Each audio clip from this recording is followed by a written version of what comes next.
Сегодня термин «участник дорожного движения» применим практически к каждому гражданину страны. Практически все являются очевидцами многих нарушений, совершаемых другими участниками дорожного движения. При этом зачастую нарушения не пресекаются и официально остаются незамеченными, ввиду отсутствия на многих участках дорог камер, фиксирующих нарушения, или инспекторов ГОБДД. Это способствует тому, что, с одной стороны, водители начинают относиться к таким нарушениям как к обыденному рядовому явлению, а с другой стороны, часть участников дорожного движения теряет мотив соблюдать правила дорожного движения, так как они не наблюдают негативных последствий своей противоправной модели поведения.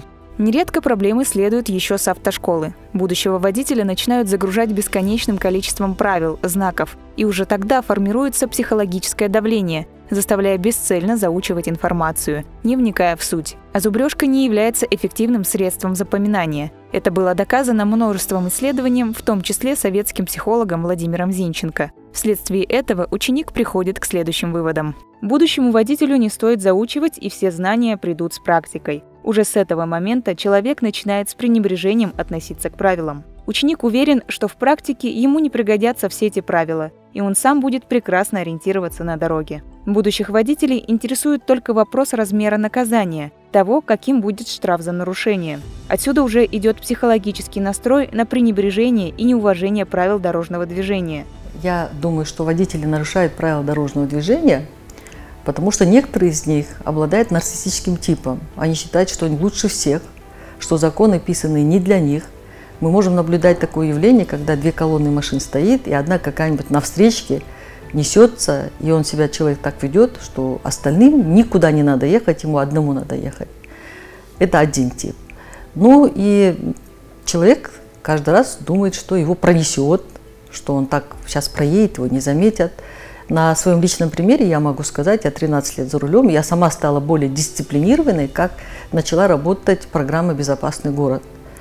Мы на машинах прям до зебры заезжали и пешеходы вот так обходили, а сейчас мы знаем, что там камера есть, и останавливаемся до полоски, где там надо стоять. Я думаю, что водители думают, что их пронесет, не заметят, не увидят. А если они будут знать, что за каждое нарушение они будут платить штраф, потому что просто убеждениями сейчас это не помогает. Массовость нарушений ПДД свидетельствует о низкой дорожно-транспортной культуре участников дорожного движения. О том, что сложившаяся система государственного и общественного воздействия на сознание участников дорожного движения на сегодняшний день малоэффективна. Одной из самых главных причин – то, что в нас с детства не воспитали быть законопослушными. В самом детстве мы детям говорим, это делать нельзя, это делать нельзя, это делать нельзя. И в большинстве случаев мы не объясняем ребенку, почему это делать нельзя. Если мы говорим, что нельзя палец в розетку, то надо показать, что там тебя может ударить током. И вот эти вот ограничения, которые не влекут за собой никакой опасности, остаются у взрослого в голове. И взрослый, когда вырастает, он тоже себя начинает вести таким образом. Самым популярным методом борьбы с нарушением ПДД является штрафование. Однако для решения проблемы нужен комплексный подход, меняющий общественное сознание. Важным инструментом в этом выступает социальная кампания. Я, допустим, предлагаю, вот как психолог, на зрительном уровне где-то выставлять баннеры, где там вот прям авария показывается, какие-то большие фотографии, чтобы видел водитель, ехал и смотрел, и вот это им будет напоминать. Ну и еще, конечно, я, допустим, предлагаю увеличить количество камер.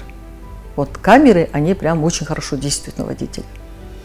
Когда человек знает, за что он за это придется ему заплатить деньгами, он тогда уже выполняет правила дорожного движения.